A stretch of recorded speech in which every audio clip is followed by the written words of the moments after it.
ओम श्री धनाय नमः। आप सभी पर माँ लक्ष्मी जी की कृपा सदैव बनी रहे। आप सभी के घर में सुख और समृद्धि के भंडार भरे रहें।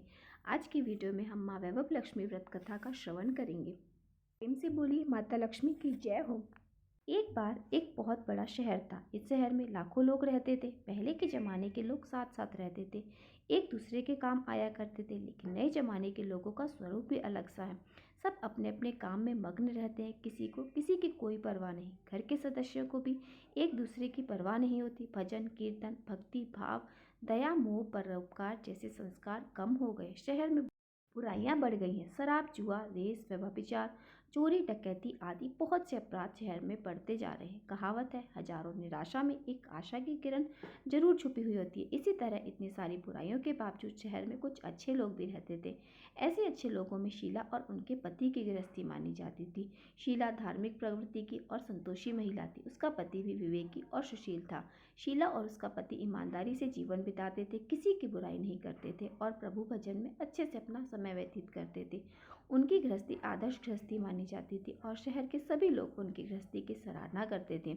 शीला का गृहस्थ जीवन इस प्रकार हंसी खुशी चल रहा था। पर कहा जाता है, कर्म की गति अटल है। विधाता के लिखे लेख को कोई नहीं समझ सकता। इंसान का नसीब पल भर में राजा को रंग और रंग को राजा बना देता है। शीला के पति को पूर्व जन्म के कर्म भोगने बाकी रह गए होंगे कि वह बुरे लोगों से दोस्ती कर बैठा। जल्द से जल्द करोड़पति होने के सपने देखने लगा, इसलिए गलत रास्ते पर चल निकला और करोड़पति होने के बजाय रोडपति बन गया। यानी रास्ते पर भटकते भटकते भिखारी जैसी उसकी स्तुति हो गई।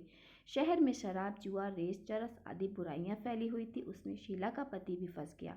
दोस्तों के साथ उसे भी शराब की आदत जल्द से जल्द पैसा कमाने वाली लालच लग गई और दोस्तों के साथ जुआ रेस खेलने लगा। इस तरह बचाया हुआ धन, पत्नी के गहने, सब कुछ उसने रेस जुए में गंवा दिए।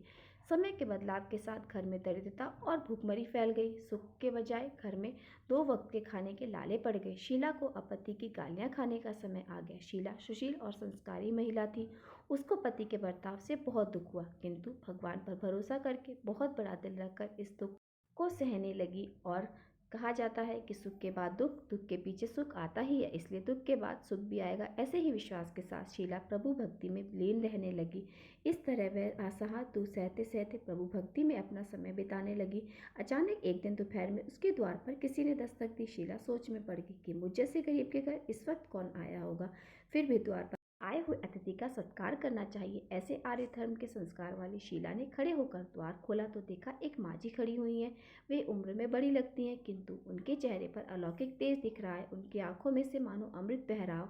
उनके भव्य चेहरे से करुणा और प्यार झलकता था। उनको देखते ही शीला के मन में अपार शांति छा गई। वैसे शीला इन माँ जी को पहचानती नहीं थी, फिर भी उन्हें देखकर उनके नोम नोम में आनंद छा गया। शीला माँ जी को आदर के साथ घर में ले आई। घर में बिठाने के लिए कुछ नहीं था, इसलिए उसने सकुचाकर एक फटी चादर पर उन्हें बिठाया। माँ जी ने कहा, क्यों शीला, मुझे पहचाना नहीं? शीला ने सकुचाकर कहा, माँ आपको देखते ही बहुत खुशी हो रही है, बहुत शांति हो रही, ऐसा लगता है मानो बहुत दिन से जिसे ढूंढ रही थी वह आप ही हो, पर मैं आपको पहचान नहीं पाई। माँ जी ने हंसकर कहा, क्यों भूल गई? हर शुक्रवार को लक्ष्मी जी के मंदिर में भजन कीर्तन होते हैं, तब मैं भी वहीं आती हूँ। वहाँ हर शुक्रवार को हम मिलते हैं।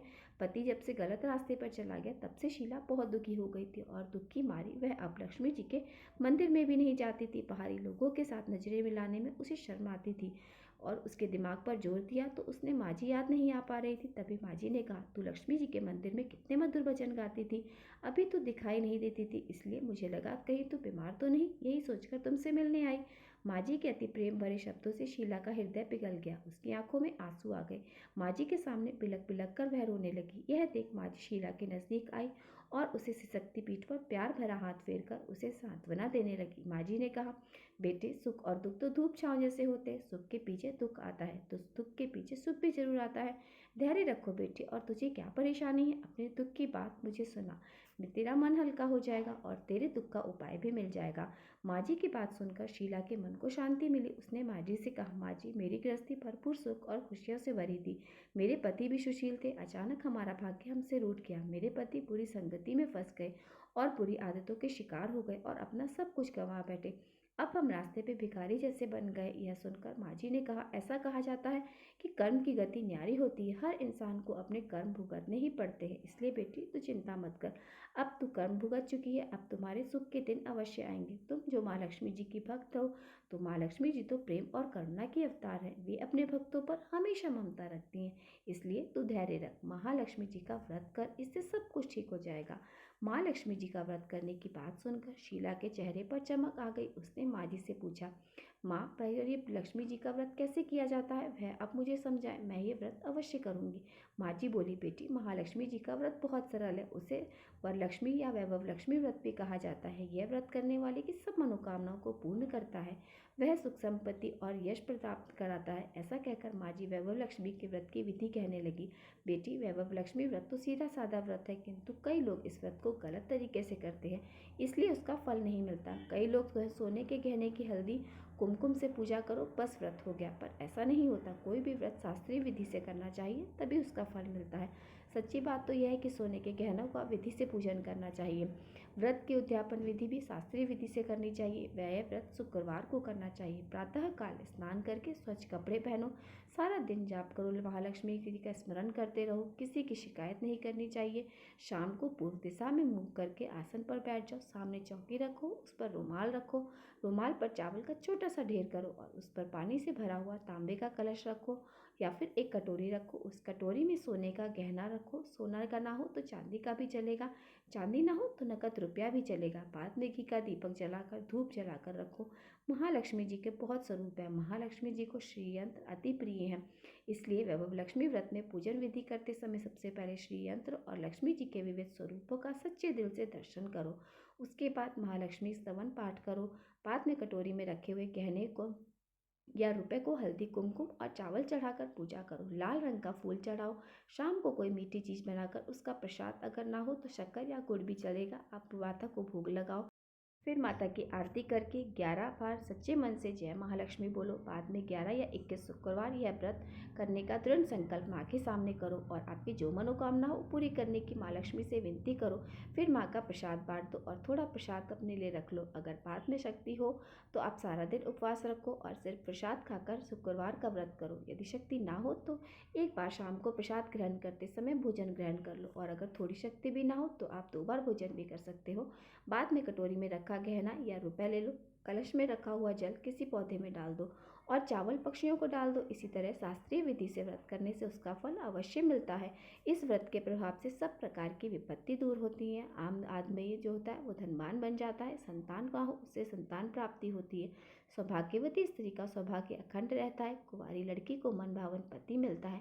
शीला यह सुनकर प्रसन्न हो गई, फिर माँ से पूछने लगी, आपने वैभव लक्ष्मी व्रत की जो शास्त्रीय विधि बताई है वैसा तो मैं अवश्य करूंगी, किंतु इसकी उद्यापन विधि किस तरह करनी चाहिए यह भी कहिए।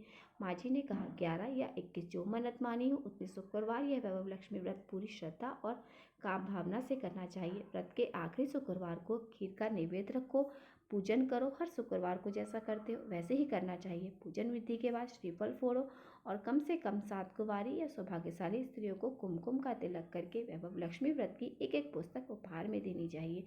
सबको खीर का प्रसाद देना चाहिए। फिर धनलक्ष्मी स्वरूप वैभव लक्ष्मी स्वरूप महालक्ष्मी जी के छवि को प्रणाम करें। महालक्ष्मी जी का यह स्वरूप वैभव देने वाला है। प्रणाम करके मन ही मन सच्चे मन से माँ से प्रार्थना करते हुए कहें, हे माँ धनलक्ष्मी, हे माँ वैभव लक्ष्मी, मैंने सच्चे हृदय से आपका व्रत पूर्ण किया है। हे माँ मेरी मनोकामना पूर्ण कीजिए, हम सबका कल्याण कीजिए। जिसे संतान ना हो उसे संतान देना, सौभाग्यशाली स्त्री को सौभाग्य अखंड रखना, कुंवारी लड़की को मन भावन पति देना। आपका यह चमत्कारी वैभव लक्ष्मी व्रत जो करे उसकी सब विपत्ति दूर करना, माँ सबको सुखी करना। हे माँ आपकी महिमा अपरंपार है। माँ जी के मुँह से वैभव लक्ष्मी व्रत की शास्त्रीय विधि सुनकर शीला वाह विभोर हो उठी। उसे लगा मानो सुख का नया रास्ता मिल गया। उसने आंखें बंद करके मन ही मन उसी क्षण संकल्प लिया कि हे वैभव लक्ष्मी माँ, मैं माँ जी के कहे अनुसार श्रद्धापूर्वक शास्त्रीय विधि से वैभव लक्ष्मी व्रत 21 शुक्रवार तक करूंगी और व्रत की शास्त्रीय रीति से उद्यापन करूंगी। शीला ने संकल्प करके जब आंखें खोली तो सामने कोई नहीं था। वह हैरान हो गई कि माँ जी कहाँ गई। वह माँ जी कोई और नहीं बल्कि साक्षात लक्ष्मी जी ही थी। शीला लक्ष्मी जी की भक्ति, इसलिए उसने अब अपने भक्त को रास्ता दिखाने के लिए माँ लक्ष्मी देवी जी का स्वरूप धारण कर शीला के पास आई थी। दूसरे दिन शुक्रवार था। प्रातःकाल स्नान करके स्वच्छ कपड़े धारण कर शीला मन ही मन श्रद्धा और पूरे भाव से जय माँ लक्ष्मी का मन ही मन स्मरण करने लगी। सारा दिन किसी की शिकायत नहीं की। शाम हुई तब हाथ पांव धोकर शीला पूर्व दिशा की ओर मुंह करके बैठ गई। घर में पहले तो सोने के बहुत से गहने थे, पर पति ने गलत रास्ते पर चलकर सब गिरवी रख दिया और नाक की कील बची हुई थी। नाक की कील निकालकर उसने उसे धोकर शीला ने कटोरी में रख दिया। सामने पटे पर रुमाल रखा, मुट्ठी भर चावल का ढेर किया, उस पर तांबे का कलश जल भर कर रखा, उसके ऊपर कील वाली कटोरी रखी, फिर विधि पूर्वक वंदन स्तवन पूजन वगैरह किया और घर में थोड़ी शक्कर थी वह प्रसाद में रखकर वैभव लक्ष्मी व्रत किया। वह प्रसाद उसने पहले पति को खिलाया। प्रसाद खाते ही पति के स्वभाव में फर्क पड़ गया। उस दिन उसने शीला को मारा नहीं, सताया भी नहीं। शीला को बहुत आनंद हुआ। उसके मन में वैभव लक्ष्मी व्रत के प्रति श्रद्धा बढ़ गई। शीला ने पूर्ण श्रद्धा भक्ति से 21 शुक्रवार तक व्रत किया। 21वें शुक्रवार को विधि पूर्वक उद्यापन करके 7 स्त्रियों को वैभव लक्ष्मी व्रत की 7 पुस्तकें उपहार में दी। माता जी के धन लक्ष्मी स्वरूप की छवि को वंदन करके उसने मन ही मन प्रार्थना करने लगी, हे माँ धन लक्ष्मी, मैंने आपका वैभव लक्ष्मी व्रत करने की मन्नत मानी थी, आज ये व्रत पूर्ण किया। हे माँ, मेरी विपत्ति को दूर करे, हम सबका कल्याण करो। जिसे संतान ना हो उसे संतान देना, सौभाग्यशाली स्त्री का सौभाग्य अखंड रखना, कुंवारी लड़की को मनभावन पति देना। जो कोई आपके चमत्कारी वैभव लक्ष्मी व्रत करे उसकी सब विपत्ति दूर करना, सबको सुखी करना। हे माँ, आपकी महिमा अपरंपार है। ऐसा बोलकर लक्ष्मी जी के धन लक्ष्मी स्वरूप की छवि को प्रणाम किया। इस तरह शास्त्रीय विधि से शीला ने व्रत किया और तुरंत ही उसे उसका फल भी मिला। उसका पति सही रास्ते पर चलने लगा और अच्छा बन गया और कड़ी मेहनत करके व्यवसाय करने लगा। धीरे धीरे समय बदला और उसने शीला के रखे गिरवी गहने छुड़वा लिए। घर में धन की बाढ़ सी आ गई। घर में पहले जैसी सुख शांति छा गई। वैभव लक्ष्मी व्रत का प्रभाव देख मोहल्ले की दूसरी स्त्रियां भी शास्त्रीय विधि से वैभव लक्ष्मी का व्रत करने लगी। हे माँ धन लक्ष्मी, आपने जैसे शीला पर प्रसन्न हुई उसी तरह आपका व्रत करने वाले सब पर प्रसन्न होना, सबको सुख शांति देना। जय माँ धन लक्ष्मी, जय माँ वैभव लक्ष्मी।